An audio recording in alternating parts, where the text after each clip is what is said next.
ਵਾਹਿਗੁਰੂ ਜੀ ਕਾ ਖਾਲਸਾ ਵਾਹਿਗੁਰੂ ਜੀ ਕੀ ਫਤਿਹ।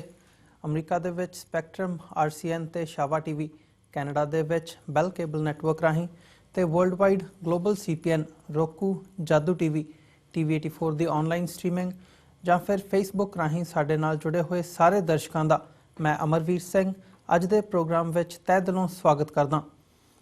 ਵਿਊਅਰਸ, ਅੱਜ ਜਦੋਂ ਅਸੀਂ ਗੱਲਬਾਤ ਕਰ ਰਹੇ ਹਾਂ ਤਾਂ ਪੰਜਾਬ ਦੀ ਧਰਤੀ ਤੇ 14 ਅਪ੍ਰੈਲ ਦਾ ਸੂਰਜ ਚੜ੍ਹ ਚੁੱਕਾ ਹੈ। ਮੂਲ ਨਾਨਕ ਸ਼ਾਹੀ ਕੈਲੰਡਰ ਅਨੁਸਾਰ ਖਾਲਸਾ ਸਾਜਣਾ ਦਿਵਸ ਦੇ ਦਿਹਾੜੇ ਦੀ ਸ਼ੁਰੂਆਤ ਹੋ ਚੁੱਕੀ ਹੈ। ਇਹਨਾਂ ਦਿਨਾਂ ਵਿੱਚ ਸਿੱਖ ਡਾਇਸਪੋਰਾ ਦੇ ਹਵਾਲੇ ਨਾਲ ਕਈ ਅਹਿਮ ਡਿਵੈਲਪਮੈਂਟਸ ਹੋਈਆਂ ਹਨ। ਅੱਜ ਅਸੀਂ ਉਹਨਾਂ ਬਾਰੇ ਵਿਚਾਰ ਚਰਚਾ ਕਰਾਂਗੇ। ਯੂਨਾਈਟਿਡ ਨੇਸ਼ਨਸ ਦੇ ਅੰਡਰ ਸੈਕਟਰੀ ਜਨਰਲ ਵੱਲੋਂ ਖਾਲਸਾ ਸਾਜਣਾ ਦਿਵਸ ਮੌਕੇ ਸਿੱਖ ਪੰਥ ਦੇ ਨਾਂ ਵਧਾਈ ਦਿੰਦਿਆਂ ਸੁਨੇਹਾ ਜਾਰੀ ਕੀਤਾ ਗਿਆ ਹੈ ਅਤੇ ਪਿਛਲੇ ਦਿਨੀ ਪਹਿਲੀ ਵਾਰ ਯੂਨਾਈਟਿਡ ਨੇਸ਼ਨਸ ਦੀ ਡੈਕਲੇਰੇਸ਼ਨ ਵਿੱਚ ਸ਼੍ਰੀ ਗੁਰੂ ਗ੍ਰੰਥ ਸਾਹਿਬ ਵਿੱਚੋਂ ਕੋਟਸ ਲਈਆਂ ਗਈਆਂ ਹਨ। ਖਾਸ ਕਰਕੇ ਇਹਨਾਂ ਦੋ ਡਿਵੈਲਪਮੈਂਟਸ ਵਿੱਚ ਜਿਨ੍ਹਾਂ ਵਿੱਚ ਅੰਤਰਰਾਸ਼ਟਰੀ ਪੱਧਰ ਤੇ ਸਿੱਖ ਕੌਮ ਦਾ ਮਾਣ ਵਧਾਇਆ ਹੈ, ਇਹਨਾਂ ਵਿੱਚ UK ਤੋਂ ਇਤਿਹਾਸਕਾਰ, ਵਿਸ਼ਲੇਸ਼ਕ ਅਤੇ ਯੂਨਾਈਟਿਡ ਨੇਸ਼ਨਸ ਦੀ ਐਡਵਾਈਜ਼ਰੀ ਕਮੇਟੀ ਵਿੱਚ ਐਡਵਾਈਜ਼ਰ ਦੇ ਤੌਰ ਤੇ ਕੰਮ ਕਰ ਰਹੇ ਡਾਕਟਰ ਇਕਤਦਾਰ ਕਰਾਮਤ ਚੀਮਾ ਦਾ ਅਹਿਮ ਯੋਗਦਾਨ ਹੈ। ਅੱਜ ਅਸੀਂ ਡਾਕਟਰ ਇਕਤਦਾਰ ਕਰਾਮਤ ਚੀਮਾ ਨਾਲ ਗੱਲਬਾਤ ਕਰਾਂਗੇ ਜੋ ਕੈਲੀਫੋਰਨੀਆ ਤੋਂ ਸਾਡੇ ਨਾਲ ਫੋਨ ਲਾਈਨ ਤੇ ਜੁੜ ਚੁੱਕੇ ਨੇ। ਆਓ ਅੱਜ ਦੀ ਵਿਚਾਰ ਚਰਚਾ ਦੀ ਸ਼ੁਰੂਆਤ ਕਰਦੇ ਹਾਂ। ਹਾਂਜੀ ਡਾਕਟਰ ਚੀਮਾ, ਵਾਹਿਗੁਰੂ ਜੀ ਕਾ ਖਾਲਸਾ ਵਾਹਿਗੁਰੂ ਜੀ ਕੀ ਫਤਿਹ। ਅਮਰਵੀਰ, ਵਾਹਿਗੁਰੂ ਜੀ ਕਾ ਖਾਲਸਾ ਵਾਹਿਗੁਰੂ ਜੀ ਕੀ ਫਤਿਹ। ਸਾਰਿਆਂ ਤੋਂ ਪਹਿਲਾਂ ਡਾਕਟਰ ਚੀਮਾ, ਤੁਹਾਡਾ ਬਹੁਤ-ਬਹੁਤ ਸਵਾਗਤ ਹੈ ਅੱਜ ਦੇ ਸ਼ੋਅ ਦੇ ਵਿੱਚ ਤੇ ਨਾਲ ਹੀ ਅਸੀਂ ਤੁਹਾਡਾ ਬਹੁਤ ਧੰਨਵਾਦ ਵੀ ਕਰਦੇ ਹਾਂ ਕਿ ਜੋ ਡਿਵੈਲਪਮੈਂਟਸ, ਜਿਵੇਂ ਮੈਂ ਆਪਣੀ ਇੰਟਰੋਡਕਸ਼ਨ ਦੇ ਵਿੱਚ ਮੈਂਸ਼ਨ ਕੀਤਾ ਕਿ ਤੁਹਾਡਾ ਇਹਨਾਂ ਦੇ ਵਿੱਚ ਯੋਗਦਾਨ ਹੈਗਾ, ਸੋ TV84 ਦੇ ਪਲੇਟਫਾਰਮ ਤੋਂ ਅਸੀਂ ਤੁਹਾਡਾ ਧੰਨਵਾਦ ਵੀ ਕਰਦੇ ਹਾਂ। ਬਹੁਤ-ਬਹੁਤ ਧੰਨਵਾਦ ਅਮਰਵੀਰ। ਧੰਨਵਾਦ ਕਰਨ ਦੀ ਲੋੜ ਨਹੀਂ। ਮੈਂ ਸਮਝਦਾ ਬਈ ਖਾਲਸਾ ਪੰਥ ਨਾਲ ਮੈਨੂੰ ਬਹੁਤ ਪਿਆਰ ਹੈ ਔਰ ਸਾਡੀ ਬੜੀ ਇੱਕ ਇਤਿਹਾਸਿਕ ਸਾਂਝ ਹੈ ਸਿੱਖ ਤੇ ਮੁਸਲਮਾਨ ਭਾਈਚਾਰੇ ਦੀ। ਸੋ ਮੈਂ ਜਿਹੜੀ ਵੀ ਕੋਸ਼ਿਸ਼ ਗੁਰੂ ਗ੍ਰੰਥ ਸਾਹਿਬ ਨੂੰ ਹਾਈਲਾਈਟ ਕਰਨ ਦੀ, ਸਿੱਖ ਸੰਘਰਸ਼ ਨੂੰ ਹਾਈਲਾਈਟ ਕਰਨ ਦੀ ਕਰਨਾ, ਉਹ ਇਹੀ ਸਮਝ ਕੇ ਕਰਦਾ ਕਿ ਮੈਂ ਆਪਣੇ ਪੰਥ ਲਈ ਕਰ ਰਿਹਾ ਹਾਂ ਔਰ ਮੇਰੀ ਜਿਹੜੀ ਵੀ ਐਫਰਟ ਪ੍ਰਮਾਤਮਾ ਕਬੂਲ ਕਰੇ। ਉਹ ਮੈਂ ਨਹੀਂ ਸਮਝਦਾ ਮੈਂ ਕਿਸੇ ਤੇ ਅਹਿਸਾਨ ਕਰ ਰਿਹਾ ਜਾਂ ਮੈਂ ਬਹੁਤ ਵੱਡਾ ਕੰਮ ਕਰ ਰਿਹਾ, ਪਰ ਆਪਣੀ ਕੋਸ਼ਿਸ਼ ਇਹੀ ਆਉਣ ਵਾਲੇ ਸਮੇਂ 'ਚ ਵੀ ਰਹੂਗੀ ਵੀ ਜਿਹੜੀ ਸੇਵਾ ਕਰ ਸਕੀਏ ਪੰਥ ਦੀ ਜ਼ਰੂਰ ਕਰੀਏ। ਜੀ ਬਿਲਕੁਲ ਡਾਕਟਰ ਚੀਮਾ, ਸੋ ਸਾਰਿਆਂ ਤੋਂ ਪਹਿਲਾਂ ਅੱਜ ਦੀ ਜਿਹੜੀ ਵਿਚਾਰ ਚਰਚਾ ਹੈਗੀ ਉਹਦੀ ਅਸੀਂ ਸ਼ੁਰੂਆਤ ਕਰਦੇ ਹਾਂ ਖਾਲਸਾ ਸਾਜਣਾ ਦਿਵਸ ਦੇ ਦਿਹਾੜੇ ਤੋਂ। ਅੱਜ 14 ਅਪ੍ਰੈਲ ਦਾ ਸੂਰਜ ਪੰਜਾਬ ਦੀ ਧਰਤੀ ਤੇ ਚੜ੍ਹ ਚੁੱਕਿਆ ਹੈ।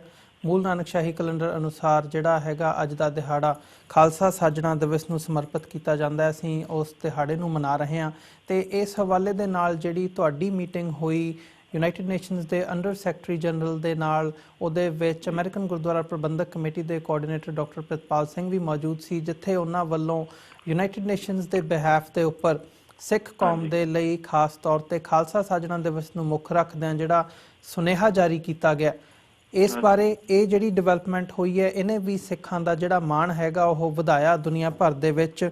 ਤੇ ਤੁਸੀਂ ਖਾਲਸਾ ਸਾਜਣਾ ਦਿਵਸ ਦੇ ਤੌਰ ਦੇ ਉੱਪਰ ਆਪਣੇ ਵੱਲੋਂ ਵੀ ਤੇ ਇਸ ਡਿਵੈਲਪਮੈਂਟ ਬਾਰੇ ਕੀ ਕਹਿਣਾ ਚਾਹੋਗੇ? ਦੇਖੋ ਅਮਰਵੀਰ, ਇਹ ਬਹੁਤ ਮਾਣ ਦੀ ਗੱਲ ਹੈ ਕਿ ਪਹਿਲੀ ਵਾਰੀ ਹੋਇਆ ਹੈ ਕਿ ਯੂਨਾਈਟਿਡ ਨੇਸ਼ਨਸ ਦੇ ਕਿਸੇ ਏਡੇ ਵੱਡੇ ਅਧਿਕਾਰੀ ਨੇ ਕਿਸੇ ਵੀ ਧਰਮ ਦੇ ਲੋਕਾਂ ਨੂੰ ਉਹਨਾਂ ਦੀ ਸਾਜਣਾ ਦੇ ਉੱਤੇ ਵਧਾਈ ਦਿੱਤੀ ਹੋਵੇ। ਕਿਉਂਕਿ ਮੈਂ ਵੈਸੇ ਤੁਹਾਨੂੰ ਪਤਾ ਹੀ ਹੈ ਕਿ 10 ਤਰੀਕ ਨੂੰ ਇਸ ਮਹੀਨੇ ਦੀ ਯੂਨਾਈਟਿਡ ਨੇਸ਼ਨਸ ਦਾ ਜਿਹੜਾ ਐਡਵਾਈਜ਼ਰੀ ਬੋਰਡ ਹੈ, ਜਿਹਦਾ ਮੈਂ ਮੈਂਬਰ ਹਾਂ, ਉਹਦੀ ਮੀਟਿੰਗ ਸੀਗੀ। ਉਹਦੇ ਵਾਸਤੇ ਨਿਊਯਾਰਕ ਆਇਆ ਹੀ ਸੀ, ਲੇਕਿਨ ਉਸ ਤੋਂ ਬਹੁਤ ਪਹਿਲਾਂ ਮੈਂ ਉਹਨਾਂ ਨੂੰ ਰਿਕੁਐਸਟ ਕੀਤੀ ਸੀ ਕਿ ਇਸ ਦਫਾ ਵਿਸਾਖੀ ਦੇ ਮੌਕੇ ਤੇ ਉਹ ਖਾਸ ਤੌਰ ਤੇ ਸਿੱਖ ਕੌਮ ਦਾ ਜਿਹੜਾ ਹੋਂਦ ਚਾਉਣਾ ਵਾ, ਕਿਉਂਕਿ ਇਹ ਗੱਲ ਜਿਹੜੀ ਆ ਮੇਰੀ ਵਿਸਾਖੀ ਦੀ ਲੋਕ ਜਿਹੜੇ ਆ ਉਹ ਸਿਰਫ ਇਹੀ ਸਮਝਦੇ ਆ ਕਿ ਜਿਸ ਤਰ੍ਹਾਂ ਕੋਈ ਇੱਕ ਫੈਸਟੀਵਿਟੀ ਹੈ, ਪਰ ਫੈਸਟੀਵਿਟੀ ਜਿਹੜੀ ਹੈ ਜਾਂ ਜਿਹੜਾ ਜਸ਼ਨ ਹੈ ਉਹ ਅਸਲ 'ਚ ਖਾਲਸਾ ਦੀ ਸਾਜਣਾ ਦਾ ਹੈ, ਇੱਕ ਨਵੀਂ ਕੌਮ ਦਾ ਜਨਮ ਹੈ ਕੌਮ ਦੇ ਤੌਰ ਤੇ, ਉਸ ਦਾ ਹੈ। ਸੋ ਮੈਂ ਉਹਨਾਂ ਨੂੰ ਕਿਹਾ ਕਿ ਉਹ ਹਰ ਸੂਰਤ 'ਚ ਇੱਕ ਇਹਦੇ ਤੇ ਸੰਦੇਸ਼ ਜਿਹੜਾ ਹੈ ਉਹ ਜਗਤ ਵਾਸਤੇ ਸਿੱਖਾਂ ਦੇ ਨਾਲ ਦੇਣ। ਮੈਂ ਥੋੜ੍ਹਾ ਜਿਹਾ ਦੱਸਦਾ ਚੱਲਾਂ ਕਿ ਇਹਦੇ 'ਚ ਕਈ ਵਾਰੀ ਰਿਜ਼ਰਵੇਸ਼ਨਸ ਹੋ ਜਾਂਦੀਆਂ, ਕਿਉਂਕਿ ਯੂਨਾਈਟਿਡ ਨੇਸ਼ਨਸ ਇੱਕ ਅਜਿਹੀ ਬਾਡੀ ਹੈ ਜਿਹਦੇ ਵਿੱਚ ਧਰਮ ਦੇ ਨਾਲ ਸੰਬੰਧੀ ਫੈਸਟੀਵਲ ਦੀ ਕਦੇ ਵੀ ਇਸ ਤੋਂ ਪਹਿਲਾਂ ਵਧਾਈ ਕਿਸੇ ਵੀ UN ਦੇ ਅਧਿਕਾਰੀ ਨਹੀਂ ਦਿੱਤੀ, ਕਿਉਂਕਿ ਅਗਰ ਉਹ ਇੱਕ ਕਿਸੇ ਧਰਮ ਦੇ ਲੋਕਾਂ ਨੂੰ ਉਹਦੀ ਵਧਾਈ ਦੇਣ ਤਾਂ ਫਿਰ ਦੂਸਰੇ ਧਰਮਾਂ ਦੇ ਲੋਕ ਇਹ ਸਮਝਦੇ ਆ ਵੀ ਸਾਨੂੰ ਕਿਉਂ ਨਹੀਂ ਦਿੱਤੀ ਜਾਂਦੀ। ਦੇਖੋ, ਈਦ ਵੀ ਹੁੰਦੀ ਹੈ, ਮੁਹੰਮਦ ਸੱਲੱਲਾਹੁ ਅਲੈਹਿ ਵਸੱਲਮ ਜਿਹੜੇ ਸਾਡੇ ਪਿਆਰੇ ਨਬੀ ਹਨ ਉਹਨਾਂ ਦੀ ਬਰਥਡੇ ਹੁੰਦੀ ਹੈ, ਪਰ ਕਦੇ ਵੀ UN ਨੇ इस तरह ही क्रिसमस भी हुंदी है पर UN की तरफों कदे सुनेहा जारी नहीं होया। सो ये पहली बारी है कि किसी धर्म के किसी खास शुभ अवसर से जिहड़ा वा वो वधाई दी है UN के अंडर सैकटरी जनरल ने। और जी अगर तुसीं उन्हां दा मैसेज ध्यान नाल पढ़ो तो वो बहुत कंप्रीहेंसिव है और बहुत ही ज़्यादा मीनिंगफुल है। जिहदे एक पासे तो उन्होंने खालसा दे कम्यूनिटी की क्रिएशन की गल की है कि 1699 10वें पातशाह ने गुरु गोबिंद सिंह जी ने खालसा की साजना की है। हुण ये जिहड़े लोग इस गल समझते भी UN ने घट तो घट ये चीज़ रैकगनाइज की है भी 1699 एक जिहड़ी नवीं कम्यूनिटी होंद चाही जिहदी साजना गुरु गोबिंद सिंह जी ने की, वो एक वक्री कौम है। उन्होंने बड़ा क्लीयरली कहा of the Khalsa Sikh community, वो एक वक्री कम्यूनिटी है। UN का इन्हों सिखा एक तरह नाल एक वक्री कौम मनना, एक वक्री कम्यूनिटी मनना बहुत वड्डी गल है। फिर दूसरी जिहड़ी उस मैसेज अहम चीज़ है, उन्होंने बड़ा क्लीयरली कहा कि जिहड़ियां वैल्यूज़ उन्होंने UN के ऑफिस दी हैगियां ने ह्यूमैनिटी के प्रति, वो सारा कुछ जिहड़ा है सिक्खी की टीचिंग दे विच है। ये भी इटसैल्फ बहुत वड्डी चीज़ है। फिर उन्होंने जिहड़ी खालसे की ओवरऑल कॉन्ट्रीब्यूशन ने इन द वर्ल्ड उन्होंने रैकगनाइज करने का क्या। सो ये तीन ही मैसेज बहुत वड्डे ने UN की तरफों आने। एक तो खालसे की as a community as a nation recognition, फिर जिहड़ी सिखां दी दुनिया भर च जिहड़ी मुख्तलिफ खेत्रों के उन्होंने सर्विसिज हैगियां ने for other communities for the world, वो रैकगनिशन होना। फिर तीसरे नंबर पर यह कहना बहुत वड्डी गल है UN के अंडर सैकटरी जनरल की कि जिहड़ियां खालसे दी वैल्यूज हैगियां फॉर जस्टिस और इंसाफ के नाल खलोण दियां, उही वैल्यूज जिहड़ियां ने UN दे उन्हां दा जिहड़ा डिपार्टमेंट है उहदे नाल मैच करदियां, उहदा ही बिल्कुल सेम टू सेम इसे वास्ते वो भी अपनी सारियां कोशिशां करदे। सो इटसेल्फ ये जिहड़ी है बहुत वड्डी चीज़ है। और देखो मैं समझदा हां कि गुरु गोबिंद सिंह जी ने 1699 दे विच जिहड़ी बुनियाद रखी है खालसा पंथ की, एक तो खालसे की होंद की बुनियाद है, और दूसरी गल ये है कि लोग अज कहते हैं इक्वैलिटी की गल करते हैं, मसावाद की गल करते हैं कि जात पात छूत छात रंग नस्ल यही तफरीक नहीं होनी चाहिए। यही गल UN करता। तुसीं देखो कि जिस वेले 10वें पातशाह ने खालसा की साजना की है और खंडे और बाटे की रस्म चला के उन्होंने जिहड़े ये जात पात छूत छात के निज़ाम से जिहड़े उस वक्त का समाज डुबिया होया सी ਉਹਦਾ खात्मा किया। बल्कि मैं पढ़ रहा सी उस समय 10वें पातशाह की एक समकाली सोर्स है अखबारात दरबारे मोहल्ला, जिहड़ा पर्शियन सोर्स है, जिहड़ी बहादुर शाह जिहड़ा 10वें पातशाह के समय मुगलिया ताजदार सीगा, ਉਹਦੇ दरबार की रिपोर्ट है, ਉਹਦੇ 'ਚ ਉਹਨੇ लिखा है कि बादशाह ने पूछा है सिखा बारे, तो रिपोर्ट एक की गई कि 10वें पातशाह ने जिहड़ा है वो खालसा की साजना की है। इस तो पहला मसंद लोगों नूं चढ़ावे चढ़ा के सिख करांदे सी, और पर उन्होंने सारे मसंदा नूं बर्खास्त किया है और कहा है कि खालसा तो सिख उही होगा जिहदे च जाहिर है जिहड़े बुनियादी असूल ने वो ने बयान किए ने अखबारात दरबारे मोहल्ला। सो ये खालसे का वक्री होण चाहना। हुण कई बारी अज के जमाने दे विच जिहड़ा है ये जिहड़ा खालसे की वक्री होंद है उन्होंने दबा दिता जाता है, गल नूं, क्योंकि जो होंद की गल करोगे तो फिर खालसे की सोवरेंटी की गल भी उस निकलती है। सो ये पोर्ट्रे किया जाता है जिहड़ा है हिंदुस्तानी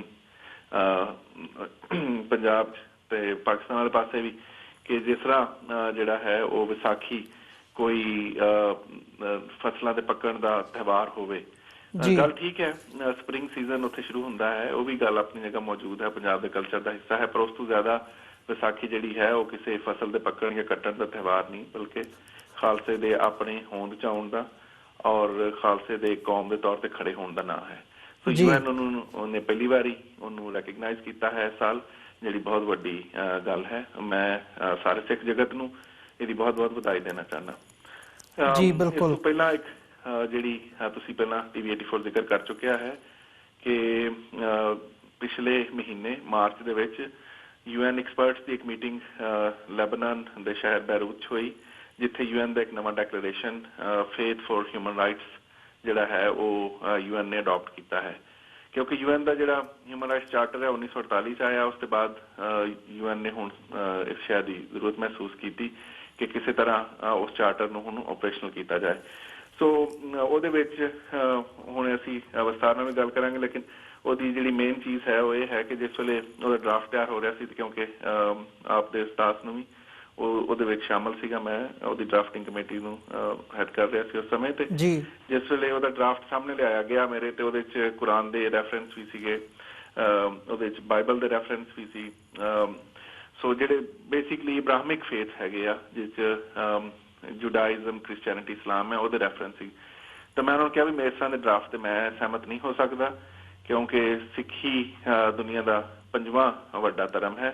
ਸੋ ਅਗਰ ਤੁਸੀਂ ਇਹਨੂੰ ਡੈਕਲੇਰੇਸ਼ਨ ਨੂੰ ਅਡਾਪਟ ਕਰਨਾ UN ਦੇ ਇਹਦੇ 'ਚ ਹਰ ਸੂਰਜ ਗੁਰੂ ਗ੍ਰੰਥ ਸਾਹਿਬ ਦੇ ਤੁਕਾਂ ਪਾਈਆਂ ਜਾਣ, ਗੁਰੂ ਗ੍ਰੰਥ ਸਾਹਿਬ ਦੇ ਜਿਹੜੇ ਰੈਲੀਵੈਂਟ ਪੋਰਸ਼ਨ ਨੇ ਇਹਦੇ ਨਾਲ ਉਹ ਸ਼ਾਮਲ ਕੀਤੇ ਜਾਣ। ਸੋ ਮੈਂ ਧੰਨਵਾਦੀ ਹਾਂ UN ਦੇ ਹਿਊਮਨ ਰਾਈਟਸ ਕਾਉਂਸਲ ਦੇ ਜਿਹੜੇ ਉੱਥੇ ਉਸ ਵੇਲੇ ਚੀਫ ਸੀ, ਮੌਜੂਦ ਸੀਗੀ, ਉਹਨਾਂ ਨੇ ਇਸ ਗੱਲ ਤੇ ਸਹਿਮਤੀ ਦਾ ਇਜ਼ਹਾਰ ਕੀਤਾ। ਔਰ ਫਿਰ ਤੁਸੀਂ ਹੁਣ UN ਦੀ ਵੈਬਸਾਈਟ ਤੇ ਵੀ ਜਾ ਕੇ ਦੇਖ ਸਕਦੇ ਹੋ ਜਿਹੜੀਆਂ 18 ਕਮਿਟਮੈਂਟਸ ਨਵੀਆਂ ਅੰਡਰ ਦ ਨਿਊ ਡੈਕਲੇਰੇਸ਼ਨ ਆਨ ਫੇਥਫੁਲ ਰਾਈਟਸ ਹੈ, ਉਹਦੇ 'ਚ ਗੁਰੂ ਗ੍ਰੰਥ ਸਾਹਿਬ ਜੀ ਦੀਆਂ 3 ਤੁਕਾਂ ਜਿਹੜੀਆਂ ਉਹ ਸ਼ਾਮਲ ਕੀਤੀਆਂ ਗਈਆਂ ਔਰ ਉਹ ਬਹੁਤ ਹੀ ਕਲੈਰਿਟੀ ਨਾਲ ਹੁਣ ਜਿਹੜਾ ਹੈ UN ਦੇ ਡੈਕਲੇਰੇਸ਼ਨ ਦਾ ਹਿੱਸਾ ਬਣਿਆ ਹੈ। ਤੁਹਾਨੂੰ ਪਤਾ ਇਸ ਤੋਂ ਪਹਿਲਾਂ UN ਦੇ ਕਿਸੇ ਡੈਕਲੇਰੇਸ਼ਨ ਦੇ ਵਿੱਚ ਗੁਰੂ ਗ੍ਰੰਥ ਸਾਹਿਬ ਜੀ ਦਾ ਕੋਈ ਜ਼ਿਕਰ ਨਹੀਂ ਸੀ, ਪਰ ਮੈਂ ਸਮਝਦਾ ਵੀ ਇਹ ਵੀ 2017 ਦੀ ਵਿਸਾਖੀ ਦੇ ਮੌਕੇ ਤੇ ਇੱਕ ਵੱਡੀ ਗੱਲ ਹੈ ਕਿ ਪਹਿਲੀ ਵਾਰੀ UN ਦੇ ਕਿਸੇ ਡੈਕਲੇਰੇਸ਼ਨ ਦੇ ਵਿੱਚ ਗੁਰੂ ਗ੍ਰੰਥ ਸਾਹਿਬ ਜੀ ਦਾ ਇਸ ਤਰ੍ਹਾਂ ਜ਼ਿਕਰ ਕੀਤਾ ਗਿਆ ਹੈ। ਜੀ ਬਿਲਕੁਲ, ਬਹੁਤ ਵੱਡੀ ਗੱਲ ਹੈਗੀ ਹੈ ਡਾਕਟਰ ਚੀਮਾ, ਤੇ ਇਹਨਾਂ ਦੋਵਾਂ ਡਿਵੈਲਪਮੈਂਟਸ ਨੇ ਜਿੱਥੇ ਸਿੱਖ ਕੌਮ ਦਾ ਅੰਤਰਰਾਸ਼ਟਰੀ ਪੱਧਰ ਦੇ ਉੱਪਰ ਮਾਣ ਵੀ ਵਧਾਇਆ ਹੈਗਾ, ਤੇ ਜਿੱਥੇ ਤੁਹਾਡੀ ਇਹਦੇ ਵਿੱਚ ਸ਼ਮੂਲੀਅਤ ਹੈਗੀ ਹੈ, ਅਸੀਂ ਕੌਮ ਵੱਲੋਂ ਤੇ TV84 ਵੱਲੋਂ ਵੀ ਤੁਹਾਡਾ ਦੁਬਾਰਾ ਫੇਰ ਇੱਕ ਵਾਰ ਧੰਨਵਾਦ ਕਰਦੇ ਹਾਂ ਕਿ ਤੁਸੀਂ ਜਿਹੜਾ ਇਹ ਉਪਰਾਲਾ ਕੀਤਾ, ਇਹਦੇ ਸਦਕਾ ਇਹ ਚੀਜ਼ਾਂ ਜਿਹੜੀਆਂ ਨੇ ਸੰਭਵ ਹੋ ਸਕੀਆਂ ਨੇ।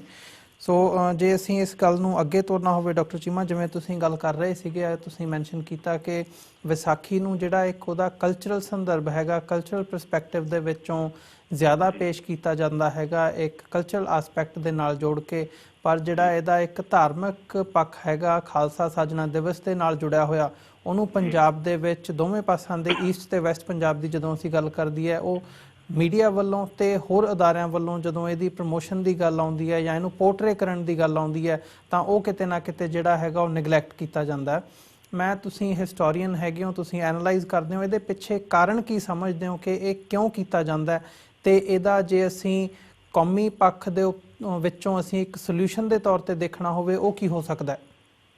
ਦੇਖੋ ਜੀ, ਮੈਂ ਸਮਝਦਾ ਕਿ ਜਿਹੜਾ ਵਿਸਾਖੀ ਨੂੰ ਸਿਰਫ ਇੱਕ ਕਲਚਰਲ ਪੱਖ ਵੱਲ ਨੂੰ ਮਨਾਉਣ ਦੀ ਗੱਲ ਕੀਤੀ ਜਾਂਦੀ ਹੈ, ਇਸ ਵਾਸਤੇ ਕਿ ਖਾਲਸੇ ਦੀ ਜਿਹੜੀ ਹੋਂਦ ਦੀ ਗੱਲ ਹੈ ਉਹ ਦਬ ਜਾਏ, ਕਿਉਂਕਿ ਗੁਰੂ ਸਾਹਿਬ ਨੇ ਇਸ ਖਾਲਸੇ ਦੀ ਹੋਂਦ ਵਾਸਤੇ, ਇਹਦੀ ਪਛਾਣ ਵਾਸਤੇ ਆਪਣੇ ਬੱਚਿਆਂ ਦੀ ਸ਼ਹੀਦੀ ਦੇ ਦਿੱਤੀ। ਗੁਰੂ ਸਾਹਿਬ ਦੀ ਆਪਣੀ ਜ਼ਿੰਦਗੀ ਸਾਰੀ ਉਮਰ ਸੰਘਰਸ਼ ਗੁਜ਼ਰੀ ਹੈ, ਉਹ ਸਿਰਫ ਔਰ ਸਿਰਫ ਜਿਹੜੀ ਹੈ ਉਹ ਖਾਲਸੇ ਦੀ ਵੱਖਰੀ ਹੋਂਦ ਵਾਸਤੇ ਸੀ ਔਰ ਖਾਲਸੇ ਦੀ ਰਾਜ ਦੀ ਸਥਾਪਨਾ ਵਾਸਤੇ ਸੀ। ਸੋ ਕਿਉਂਕਿ ਜੇ ਤੁਸੀਂ ਇਸ ਪਾਸੇ ਗੱਲ ਕਰਦੇ ਹੋ ਤੇ ਉਹਦੇ 'ਚ ਫਿਰ ਸਿੱਖਾਂ ਦੇ ਰਾਜ ਦੀ ਗੱਲ ਵੀ ਆਏਗੀ ਔਰ ਸਿੱਖਾਂ ਦੀ ਵੱਖਰੀ ਹੋਂਦ ਦੀ ਗੱਲ ਵੀ ਆਏਗੀ ਔਰ ਜਿਹੜੀ ਸਿੱਖ ਇੱਕ ਕੌਮ ਦੇ ਤੌਰ ਤੇ ਵੱਖਰੀ ਕੌਮ ਹਨ ਉਹਦੀ ਗੱਲ ਵੀ ਹੁੰਦੀ ਹੈ।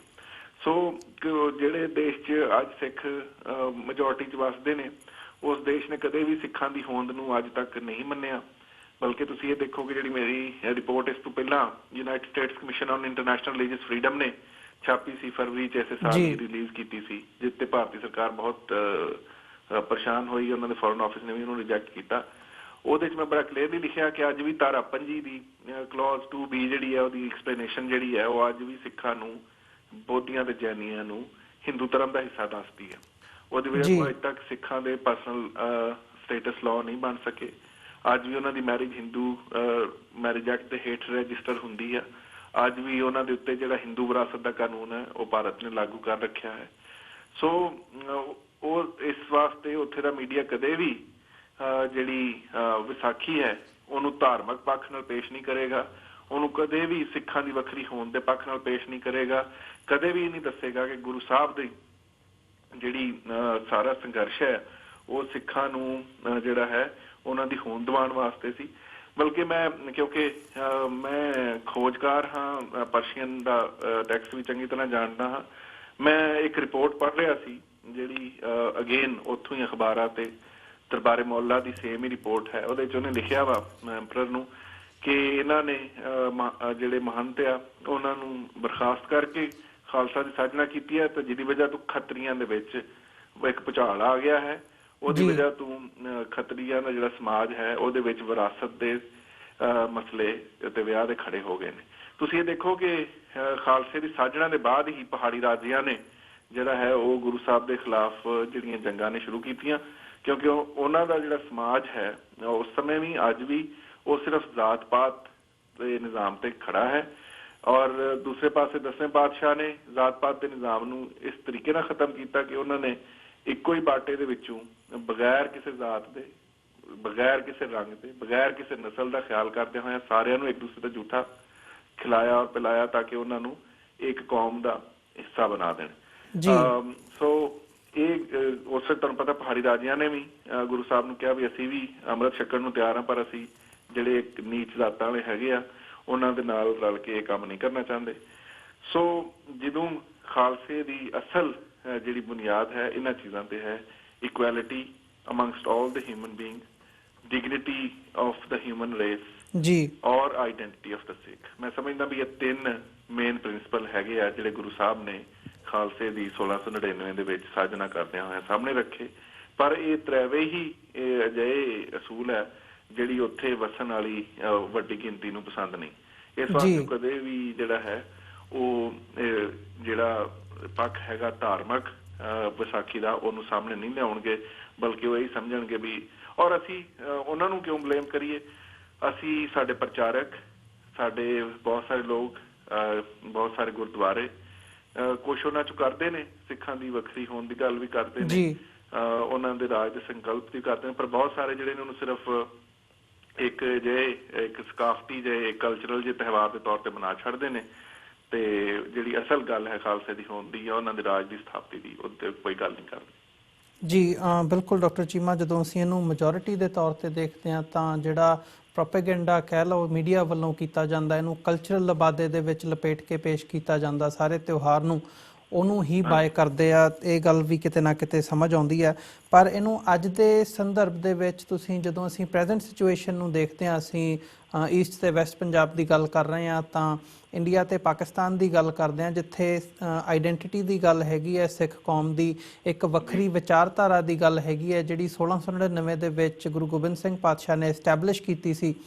ਇਹਦੇ ਤੋਂ ਤੁਸੀਂ ਤੁਹਾਡੀਆਂ ਗੱਲਾਂ ਤੋਂ ਜਿਵੇਂ ਹੈਗਾ ਜਾਂ ਜਿਵੇਂ ਸਮਝ ਦੇ ਵਿੱਚ ਆਉਂਦਾ ਉਹ ਇਹੀ ਹੈ ਕਿ ਜਿਹੜੀ ਮੈਜੋਰਿਟੀ ਜਿਹੜੀ ਹੈਗੀ ਹੈ ਜੋ ਹੁਣ ਉੱਥੇ ਇੰਡੀਆ ਦੇ ਵਿੱਚ ਰੂਲ ਕਰ ਰਹੀ ਹੈ ਉਹਨਾਂ ਦੀ ਜਿਹੜੀ ਵਿਚਾਰਧਾਰਾ ਹੈਗੀ ਹੈ ਉਹਨਾਂ ਨੂੰ ਡਾਇਰੈਕਟਲੀ ਇਹਦੇ ਤੋਂ ਖਤਰਾ ਹੈਗਾ ਦੈਟਸ ਵਾਈ ਉਹ ਨਹੀਂ ਇਹਨੂੰ ਉੱਭਰਨ ਦਿੰਦੇ ਜਾਂ ਸਾਹਮਣੇ ਆਉਣ ਦਿੰਦੇ ਜਾਂ ਇਹਨੂੰ ਪ੍ਰੋਪਰਲੀ ਐਸਟੈਬਲਿਸ਼ ਹੋਣ ਦਿੰਦੇ।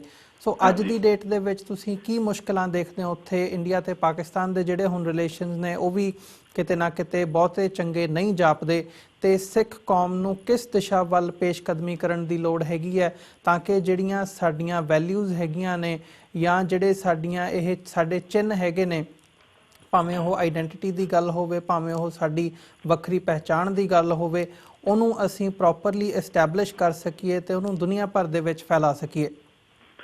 ਦੇਖੋ ਜੀ ਜਿਹੜੀ ਤੁਸੀਂ ਹੁਣ ਸਾਊਥ ਏਸ਼ੀਆ ਦੀ ਗੱਲ ਕੀਤੀ ਹੈ ਔਰ ਖਾਸ ਤੌਰ ਤੇ ਭਾਰਤ ਤੇ ਪਾਕਿਸਤਾਨ ਦੇ ਜਿਹੜੇ ਸੰਬੰਧ ਹਨ ਉਹ ਅਨਫੋਰਚੂਨੇਟ ਹੈ ਬਹੁਤ ਬੁਰੇ ਨੇ ਹੋਣੇ ਨਹੀਂ ਸਨ ਚਾਹੀਦੇ ਇੰਨੇ ਬੁਰੇ ਕਿਉਂਕਿ ਦੁਨੀਆ ਦੇ ਵਿੱਚ ਰਿਆਸਤਾਂ ਵੱਖ ਵੀ ਹੁੰਦੀਆਂ ਰਿਆਸਤਾਂ ਟੁੱਟਦੀਆਂ ਵੀ ਨਵੀਆਂ ਰਿਆਸਤਾਂ ਵੀ ਬਣਦੀਆਂ ਲੋਕ ਆਜ਼ਾਦੀ ਵੀ ਲੈਂਦੇ ਪਰ ਪੀਪਲ ਮੂਵ ਔਨ ਲੋਕ ਫਿਰ ਆਪਣੇ ਲੋਕਾਈ ਦੀ ਬਿਹਤਰੀ ਲਈ ਦੁਸ਼ਮਣੀਆਂ ਭੁੱਲ ਕੇ ਤੇ ਲੋਕਾਂ ਨੂੰ ਜਿਹੜਾ ਹੈ ਉਹ ਪ੍ਰੋਸਪੈਰਿਟੀ ਦੇ ਰਾਹ ਤੇ ਚਲਾਉਂਦੇ। ਦੇਖੋ ਜਿਸ ਤਰ੍ਹਾਂ ਅਮਰੀਕਾ ਹੈ ਇਹਨੇ ਬਰਤਾਨੀਆ ਕੋਲੋਂ ਆਜ਼ਾਦੀ ਲਈ ਹੈ ਔਰ ਲੜ ਕੇ ਲਈ ਆਜ਼ਾਦੀ ਆਮ ਸਟਰਗਲ ਕਰਕੇ ਲਈ ਪਰ ਅੱਜ ਭਾਰਤ ਅੱਜ ਅਮਰੀਕਾ ਤੇ ਬਰਤਾਨੀਆ ਬ੍ਰਿਟਨ ਜਿੱਥੇ ਦਾ ਮੈਂ ਸ਼ਹਿਰੀ ਹਾਂ ਵਾਸੀ ਹਾਂ ਇਹਨਾਂ ਦੇ ਸੰਬੰਧ ਬਹੁਤ ਚੰਗੇ ਨੇ। ਇਸੇ ਤਰ੍ਹਾਂ ਯੂਰਪ ਆਪਸ 'ਚ ਪੂਰਾ ਇੰਨਾ ਲੜਦਾ ਰਿਹਾ ਇੱਕ ਦੂਸਰੇ ਨੂੰ ਵੱਢਿਆ ਕੱਟਿਆ ਹਜੇ 100 ਸਾਲ ਨਹੀਂ ਹੋਏ ਸੈਕਿੰਡ ਵਰਲਡ ਵਾਰ ਨੂੰ ਹੋਇਆ ਤਾਂ ਅੱਜ ਉਹ ਪੂਰੇ ਦੇ ਪੂਰੇ ਇੱਕ ਯੂਨੀਅਨ 'ਚ ਨੇ ਪਰ ਪਾਕਿਸਤਾਨ ਔਰ ਭਾਰਤ ਦੀ ਲੀਡਰਸ਼ਿਪ ਨੂੰ ਇਹ ਕਦੇ ਵੀ ਖਿਆਲ ਨਹੀਂ ਆਇਆ ਕਿ ਉਹ ਆਪਣੇ ਸੰਬੰਧ ਚੰਗੇ ਕਰਨ। ਉਹ ਦੋਵਾਂ ਦੇਸ਼ਾਂ ਦੀ ਬੁਨਿਆਦ ਜਿਹੜੀ ਹੈ ਉਹ ਇੱਕ ਦੂਸਰੇ ਦੇ ਖਿਲਾਫ ਨਫ਼ਰਤ ਔਰ ਇੱਕ ਦੂਸਰੇ ਦੇ ਖਿਲਾਫ ਦੁਸ਼ਮਣੀ ਤੇ ਹੀ ਚੱਲਦੀ ਆ ਰਹੀ ਹੈ। ਜਿਹੜਾ ਉੱਥੇ ਦੇ ਗਰੀਬ ਲੋਕਾਂ ਲਈ ਬਿਲਕੁਲ ਚੰਗਾ ਨਹੀਂ। ਲੇਕਿਨ ਕੀ ਕੀਤਾ ਜਾਵੇ, ਇਹ ਦੋਵੇਂ ਪਾਸੇ ਹੀ ਜਿਹੜਾ ਹੈ ਉਹ ਦੋਸਤੀ ਦੇ ਰਾਹ ਤੇ ਤੁਰਨ ਨੂੰ ਤਿਆਰ ਨਹੀਂ ਹਨ। ਦੋਵਾਂ ਪਾਸੇ ਹੀ ਹੱਟਧਰਮੀ ਹੈ। ਪਰ ਉਹਦੇ ਵਿੱਚ ਮੈਨੂੰ ਪੰਜਾਬ ਦਾ ਔਰ ਖਾਸ ਤੌਰ ਤੇ ਬਾਰਡਰ ਤੇ ਵਸਦੀ ਸਿੱਖ ਕੌਮ ਦਾ ਬਹੁਤ ਫਿਕਰ ਰਹਿੰਦਾ ਹੈ। ਉਹਦੀ ਵਜ੍ਹਾ ਹੈ ਕਿ 47 ਦਾ ਜਿਹੜਾ ਘੱਲੂਘਾਰਾ, ਮੈਂ ਤਾਂ ਲੋਕ ਕਹਿੰਦੇ ਵੀ ਉਹ ਕੱਟ-ਵੱਟ ਹੋਈ 47 ਦੇ ਵਿੱਚ, ਮੈਂ ਸਮਝਦਾ ਕਿ ਉਹ ਇੱਕ ਪਲਾਨ ਜੈਨੋਸਾਈਡ ਸੀ ਪੰਜਾਬੀਆਂ ਦੀ। ਕਿਉਂਕਿ ਤੁਸੀਂ ਐਡੀ ਵੱਡੀ ਟ੍ਰਾਂਸਫਰ ਆਫ ਪਾਵਰ ਲਈ ਸਿਰਫ ਲੋਕਾਂ ਨੂੰ 3 ਦਿਨ ਦਿੱਤੇ। 14-15 ਨੂੰ ਦੋ ਰਿਆਸਤਾਂ ਦਰਮਿਆਨ ਇੱਕ ਬਾਰਡਰ ਬਣਨਾ ਸੀ, ਤੁਸੀਂ ਅੰਗਰੇਜ਼ ਨੂੰ ਮਜਬੂਰ ਕੀਤਾ। ਉਹਨੇ 48 'ਚ ਜਾਣਾ ਸੀ, ਤੁਸੀਂ ਉਹਨੂੰ 47 ਜਾਣ ਤੇ ਨਹਿਰੂ ਨੇ ਮਜਬੂਰ ਕੀਤਾ। ਔਰ ਪਾਰਟੀਸ਼ਨ ਪਲਾਨ ਜਿਹੜਾ ਹੈ, ਬਾਉਂਡਰੀ ਕਮਿਸ਼ਨ ਜਿਹੜਾ ਹੈ, ਉਹ 10 ਅਗਸਤ ਨੂੰ ਅਨਾਉਂਸ ਕਰਾਇਆ, ਜਿਹਦੀ ਵਜ੍ਹਾ ਤੋਂ ਇੰਨੀ ਕੱਟ-ਵੱਟ ਹੋਈ। ਸੋ ਮੈਨੂੰ ਅੱਜ ਉਹੀ ਖਤਰਾ ਫੇਰ ਹੈ, ਕਿਉਂਕਿ ਇਹ ਦੋ ਨਿਊਕਲੀਅਰ ਸਟੇਟਸ ਨੇ, ਦੋਵਾਂ ਦੇ ਕੋਲ ਨਿਊਕਲੀਅਰ ਟੈਕਨੋਲੋਜੀ ਹੈ। ਉਸ ਖਿੱਤੇ ਦੇ ਜਿਹੜੇ ਹਾਲਾਤ ਬਣ ਰਹੇ ਨੇ ਉਹ ਬਹੁਤ ਤੇਜ਼ੀ ਨਾਲ ਬਹੁਤ ਵੱਡੇ ਕੌਨਫਲਿਕਟ ਵਾਲੇ ਪਾਸੇ ਜਾ ਰਹੇ ਨੇ। ਔਰ ਉੱਥੇ ਫਿਰ ਇੰਟਰਨੈਸ਼ਨਲ ਪਾਵਰਸ ਵੀ ਨੇ। ਅਮਰੀਕਾ ਅਫਗਾਨਿਸਤਾਨ 'ਚ ਬੈਠਾ ਹੈ ਔਰ ਉਹ ਭਾਰਤ ਦੀ ਸਪੋਰਟ ਕਰ ਰਿਹਾ। ਉਹਦੀ ਵਜ੍ਹਾ ਤੋਂ ਜਿਹੜੇ ਪਾਕਿਸਤਾਨ 'ਚ ਬਹੁਤ ਜ਼ਿਆਦਾ ਟੈਰਰਿਜ਼ਮ ਫੈਲਿਆ ਹੈ, ਉਹ ਪ੍ਰੋਕਸੀ ਵਾਰ ਇੰਡੀਆ ਬਹਿ ਕੇ ਜਿਹੜਾ ਹੈ ਉਹ ਅਫਗਾਨਿਸਤਾਨ ਤੋਂ ਪਾਕਿਸਤਾਨ ਦੇ ਉੱਤੇ ਥੋਪ ਰਿਹਾ ਹੈ। ਇਸੇ ਤਰ੍ਹਾਂ ਦੂਸਰੇ ਪਾਸੇ ਹੁਣ ਚੀਨ ਤੇ ਪਾਕਿਸਤਾਨ ਦਾ ਬਹੁਤ ਵੱਡਾ ਅਲਾਇੰਸ ਬਣ ਰਿਹਾ ਹੈ। ਸੋ ਇਹ ਕਿਸੇ ਵਾਰ ਵਾਲੇ, ਅਗਰ ਅਮਨ ਨਾ ਉੱਥੇ ਆਇਆ ਤਾਂ ਬਹੁਤ ਵੱਡੀ ਵਾਰ ਹੋ ਸਕਦੀ ਹੈ। ਪਰ ਪੰਜਾਬੀ ਕੌਮ ਵਸਦੀ ਹੈ ਬਾਰਡਰ ਤੇ, ਤਬਾਹ ਫੇਰ ਪੰਜਾਬ ਨੇ ਹੋਣਾ। ਸੋ ਸਾਨੂੰ ਇਹ ਬੇਨਤੀ ਕਰਨੀ ਚਾਹੀਦੀ ਉੱਥੇ ਦੀ ਸਰਕਾਰਾਂ ਨੂੰ, ਇੱਕ ਤੇ ਇਹ ਹੈ ਕਿ ਉੱਥੇ ਅਮਨ ਸ਼ਾਂਤੀ ਬਰਕਰਾਰ ਰੱਖਣ। ਔਰ ਮੈਂ ਇਹ ਸਮਝਦਾ ਕਿ ਇਸ ਕੌਨਫਲਿਕਟ ਦਾ ਜਿਹੜਾ ਪਰਮਾਨੈਂਟ ਹੱਲ ਹੈ ਦੁਨੀਆ ਨੂੰ, ਉਹ ਇਹਨਾਂ ਦੋਵਾਂ ਸਟੇਟਸ ਪਾਕਿਸਤਾਨ ਤੇ ਇੰਡੀਆ ਦਰਮਿਆਨ ਇੱਕ ਬਫਰ ਸਟੇਟ ਦੀ ਲੋੜ ਹੈ। ਔਰ ਉਹ ਸਟੇਟ ਖਾਲਿਸਤਾਨ ਤੋਂ ਚੰਗੀ ਸਟੇਟ ਕੋਈ ਨਹੀਂ ਹੋ ਸਕਦੀ। ਸਿੱਖਾਂ ਦੀ ਆਪਣੀ ਹੋਂਦ ਹੈ। ਔਰ ਅੱਜ ਲੋਕ ਜਿਹੜਾ ਹੈ ਉਹ ਖਾਲਿਸਤਾਨ ਦੀ ਗੱਲ ਕਰਦੇ, ਪਤਾ ਨਹੀਂ ਕਿਉਂ ਡਰਦੇ। ਮੈਨੂੰ ਤਾਂ ਕਦੇ ਡਰ ਨਹੀਂ ਲੱਗਾ। ਉਹਦੀ ਵਜ੍ਹਾ ਇਹ ਹੈ ਕਿ UN ਦੇ ਚਾਰਟਰ ਨੇ ਹਰ ਕੌਮ ਨੂੰ ਰਾਈਟ ਆਫ ਸੈਲਫ ਡਿਟਰਮੀਨੇਸ਼ਨ ਦਿੱਤਾ ਹੈ। ਦੁਨੀਆ ਦੇ ਵਿੱਚ ਪਹਿਲਾਂ 1943 ਦੇ ਵਿੱਚ ਸਿਰਫ 73 ਮੁਲਕ ਸੀ, ਤਾਂ 1973 'ਚ ਉਹੀ ਮੁਲਕ ਵੱਧ ਕੇ 172 ਹੋ ਚੁੱਕੇ ਸੀ। ਸੋ ਜੇ ਦੁਨੀਆ ਦੇ ਹੋਰ 100 ਮੁਲਕ ਰਾਈਟ ਆਫ ਸੈਲਫ ਡਿਟਰਮੀਨੇਸ਼ਨ ਇਸਤੇਮਾਲ ਕਰਕੇ ਹੋਣ ਜਾ ਸਕਦੇ ਆ, ਤੇ ਖਾਲਿਸਤਾਨ ਕਿਉਂ ਨਹੀਂ ਬਣ ਸਕਦਾ? ਇਹ ਕਿਹੜੀ ਏਡੀ ਅਜੋਕੀ ਗੱਲ ਹੈ? ਸੋ ਦੁਨੀਆ ਨੂੰ ਇਹ ਚੀਜ਼ ਸਮਝਣੀ ਚਾਹੀਦੀ ਕਿ ਅਗਰ ਇਹਨਾਂ ਦੋ ਵੱਡਿਆਂ ਦੇਸ਼ਾਂ ਜਿਨ੍ਹਾਂ ਦੇ ਕੋਲ ਨਿਊਕਲੀਅਰ ਆਰਮਸ ਨੇ, ਅਗਰ ਇਹਨਾਂ ਨੂੰ ਇੱਕ ਦੂਸਰੇ ਦੇ ਨਾਲ, ਇਹਨਾਂ ਨੇ ਕਿਉਂਕਿ ਆਪਣੇ ਸਿੰਘ ਪਿਛਲੇ 70 ਸਾਲਾਂ ਦੇ ਫਸਾਏ ਹੋਏ ਆ ਇੱਕ ਦੂਸਰੇ ਦੇ ਨਾਲ, ਔਰ ਇੱਕ ਦੂਸਰੇ ਦਾ ਨਾਲ ਤਿੰਨ ਜੰਗਾਂ ਕਰ ਚੁੱਕੇ ਆ। ਇਹਦਾ ਆਸਾਨ ਹੱਲ ਇਹ ਹੈ ਕਿ ਉੱਥੇ ਇੱਕ ਬਫਰ ਸਟੇਟ ਬਣਾਈ ਜਾਏ ਜਿਹੜੀ ਇਹਨਾਂ ਦੋਵਾਂ ਦੇ ਬਾਰਡਰਾਂ ਨੂੰ ਹਮੇਸ਼ਾ ਲਈ ਵੱਖਰਾ ਕਰ ਦੇ, ਔਰ ਇਹ ਦੋਵੇਂ ਦੇਸ਼ ਜਿਹੜੇ ਅਮਨ ਔਰ ਸ਼ਾਂਤੀ ਦੇ ਨਾਲ ਰਹਿਣ। ਜੀ ਡਾਕਟਰ ਚੀਮਾ, ਤੁਹਾਡਾ ਬਹੁਤ-ਬਹੁਤ ਧੰਨਵਾਦ। ਤੁਸੀਂ ਇਹਨਾਂ ਸਾਰੇ ਇਸ਼ੂਜ਼ ਦੇ ਉੱਪਰ ਆਪਣਾ ਸਮਾਂ ਕੱਢ ਕੇ ਸਾਡੇ ਨਾਲ ਵਿਚਾਰਾਂ ਦੀ ਸਾਂਝ ਪਾਈ ਹੈ। ਤੁਹਾਡਾ ਬਹੁਤ-ਬਹੁਤ ਧੰਨਵਾਦ ਕਰਦੇ ਹਾਂ। ਤੇ ਤੁਸੀਂ ਕੁਝ ਇੱਦਾਂ ਦੇ ਹੋਰ ਇਸ਼ੂਜ਼ ਵੀ ਮੈਂਸ਼ਨ ਕੀਤੇ ਆ ਜਿਨ੍ਹਾਂ ਬਾਰੇ ਮੈਂ ਹੋਰ ਤੁਹਾਡੇ ਕੋਲੋਂ ਕੁਐਸਚਨਸ ਕਰਨਾ ਚਾਹੁੰਦਾ, ਪਰ ਹੁਣ ਸਮਾਂ ਇਜਾਜ਼ਤ ਨਹੀਂ ਦਿੰਦਾ। ਜ਼ਰੂਰ ਆਉਣ ਵਾਲੇ ਸਮੇਂ ਦੇ ਵਿੱਚ ਟਾਈਮ ਕੱਢ ਕੇ ਤੁਹਾਡੇ ਨਾਲ ਉਹਨਾਂ ਇਸ਼ੂਜ਼ ਦੇ ਉੱਪਰ ਵਿਚਾਰ ਚਰਚਾ ਕਰਾਂਗੇ। ਸੋ ਅੱਜ ਦੇ ਸ਼ੋਅ ਦੇ ਵਿੱਚ ਤੁਹਾਡੇ ਕੋਲੋਂ ਅਸੀਂ ਇੱਥੇ ਇਜਾਜ਼ਤ ਚਾਹਾਂਗੇ। ਇਜਾਜ਼ਤ ਦਿਓ ਡਾਕਟਰ ਚੀਮਾ। ਧੰਨਵਾਦ ਤੁਹਾਡਾ ਬਹੁਤ-ਬਹੁਤ ਜੀ। ਵਾਹਿਗੁਰੂ ਜੀ ਕਾ ਖਾਲਸਾ, ਵਾਹਿਗੁਰੂ ਜੀ ਕੀ ਫਤਿਹ। ਵਾਹਿਗੁਰੂ ਜੀ ਕਾ ਖਾਲਸਾ, ਵਾਹਿਗੁਰੂ ਜੀ ਕੀ ਫਤਿਹ ਜੀ। ਵਿਊਅਰਸ, ਇਹ ਸਨ ਡਾਕਟਰ ਇਕਤਦਾਰ ਕਰਾਮਤ ਚੀਮਾ, ਜਿਨ੍ਹਾਂ ਨੇ ਸਾਨੂੰ ਪਹਿਲਾਂ ਜਿਹੜਾ ਯੂਨਾਈਟਿਡ ਨੇਸ਼ਨਸ ਦੇ ਅੰਡਰ ਸੈਕਟਰੀ ਜਨਰਲ ਦਾ ਮੈਸੇਜ ਸੀਗਾ ਖਾਲਸਾ ਸਾਜਣਾ ਦਿਵਸ ਦੇ ਉੱਪਰ, ਉਹਦੇ ਬਾਰੇ, ਤੇ ਯੂਨਾਈਟਿਡ ਨੇਸ਼ਨਸ ਦੀ ਡੈਕਲੇਰੇਸ਼ਨ ਦੇ ਵਿੱਚ ਜਿਹੜੀਆਂ ਗੁਰੂ ਗ੍ਰੰਥ ਸਾਹਿਬ ਦੇ ਵਿੱਚੋਂ ਕੋਟਸ ਲਈਆਂ ਗਈਆਂ ਨੇ ਉਸ ਬਾਰੇ ਥੋੜ੍ਹਾ ਜਿਹਾ ਵਿਸਥਾਰ ਦੇ ਨਾਲ ਜਾਣਕਾਰੀ ਦਿੱਤੀ ਹੈ। ਨਾਲ ਹੀ ਨਾਲ ਜਿਹੜੀ ਹੁਣ ਕਰੰਟ ਸਿਚੁਏਸ਼ਨ ਬਣੀ ਹੋਈ ਹੈ ਵੀ ਜਿਹੜੀ ਸਾਡੀ ਆਈਡੈਂਟੀਟੀ ਹੈਗੀ ਹੈ, ਸਾਡੀ ਵਿਚਾਰਧਾਰਾ ਹੈਗੀ ਹੈ ਸਿੱਖੀਜ਼ਮ ਦੀ, ਉਹਨੂੰ ਅਸੀਂ ਕਿਵੇਂ ਆਉਣ ਵਾਲੇ ਸਮੇਂ ਦੇ ਵਿੱਚ ਪ੍ਰੀਜ਼ਰਵ ਕਰ ਸਕਦੇ ਹਾਂ ਤੇ ਫਿਊਚਰ ਜਨਰੇਸ਼ਨਸ ਤੱਕ ਪਹੁੰਚਾ ਸਕਦੇ ਹਾਂ, ਉਹਦੇ ਲਈ ਜੋ ਉਹ ਇੱਕ ਹੱਲ ਦੇਖਦੇ ਨੇ, ਉਹ ਇੰਡੀਆ ਤੇ ਪਾਕਿਸਤਾਨ ਦੇ ਵਿਚਾਲੇ ਬਫਰ ਸਟੇਟ ਖਾਲਿਸਤਾਨ ਹੀ ਇੱਕ ਉਹਨਾਂ ਨੂੰ ਸੋਲਿਊਸ਼ਨ ਨਜ਼ਰ ਆਉਂਦਾ। ਸੋ ਅੱਜ ਦਾ ਸ਼ੋਅ ਜਿੱਥੇ ਅਸੀਂ ਇੱਥੇ ਇਹਨਾਂ ਸ਼ਬਦਾਂ ਦੇ ਨਾਲ ਸਮਾਪਤ ਕਰਦੇ ਹਾਂ। ਜਾਂਦੇ ਜਾਂਦੇ ਤੁਹਾਡੇ ਚਰਨਾਂ ਦੇ ਵਿੱਚ ਅਪੀਲ ਕਰਦੇ ਹਾਂ ਕਿ TV 84 ਨੂੰ ਚੱਲਦਾ ਰੱਖਣ ਦੇ ਲਈ, ਇਸ ਸਾਰੀ ਅਦਾਰੇ ਨੂੰ ਅੱਗੇ ਵਧਾਉਣ ਦੇ ਲਈ ਸਾਨੂੰ ਤੁਹਾਡੀ ਸਹਾਇਤਾ ਦੀ ਲੋੜ ਹੈਗੀ ਹੈ। TV 84 ਨੂੰ ਡੋਨੇਟ ਕਰਨ ਲਈ ਤੁਸੀਂ ਸਾਡੀ ਵੈਬਸਾਈਟ www.tv84.tv ਤੇ ਜਾ ਕੇ ਸਾਨੂੰ ਮੰਥਲੀ ਡੋਨੇਸ਼ਨਸ ਦੇ ਲਈ ਪਲੈਜ ਕਰ ਸਕਦੇ ਹੋ। ਜੇ ਚੈੱਕ ਦੇ ਰਾਹੀਂ ਸਾਨੂੰ ਡੋਨੇਟ ਕਰਨਾ ਚਾਹੁੰਦੇ ਹੋ ਤਾਂ TV 84 ਦੇ ਨਾਮ ਦਾ ਚੈੱਕ ਬਣਾ ਕੇ ਸਾਨੂੰ ਸਾਡੇ ਐਡਰੈਸ ਤੇ ਭੇਜ ਸਕਦੇ ਹੋ। ਸਾਡਾ ਐਡਰੈਸ ਹੈਗਾ 3601 37th ਐਵਨਿਊ, ਲੌਂਗ ਆਈਲੈਂਡ ਸਿਟੀ 11101। ਇੱਕ ਵਾਰ ਮੈਂ ਦੁਬਾਰਾ ਸਾਡੀ ਵੈਬਸਾਈਟ ਰਿਪੀਟ ਕਰਦਾ, www.tv84.tv। ਇਹਦੇ ਤੇ ਜਾ ਕੇ ਤੁਸੀਂ ਸਾਨੂੰ ਮੰਥਲੀ ਡੋਨੇਸ਼ਨਸ ਦੇ ਲਈ ਪਲੈਜ ਕਰ ਸਕਦੇ ਹੋ। ਵਿਊਅਰਸ, ਇਸੇ ਦੇ ਨਾਲ ਅਸੀਂ ਜਿਹੜਾ ਅੱਜ ਦਾ ਸ਼ੋਅ ਹੈਗਾ ਇਹਦੇ ਵਿੱਚ ਤੁਹਾਡੇ ਕੋਲੋਂ ਇੱਥੇ ਹੀ ਇਜਾਜ਼ਤ ਚਾਹਾਂਗੇ। ਕੱਲ ਨੂੰ ਤੁਹਾਡੇ ਨਾਲ ਫਿਰ ਮੁਲਾਕਾਤ ਹੋਵੇਗੀ। ਇਜਾਜ਼ਤ ਦਿਓ ਜੀ। ਵਾਹਿਗੁਰੂ ਜੀ ਕਾ ਖਾਲਸਾ, ਵਾਹਿਗੁਰੂ ਜੀ ਕੀ ਫਤਿਹ।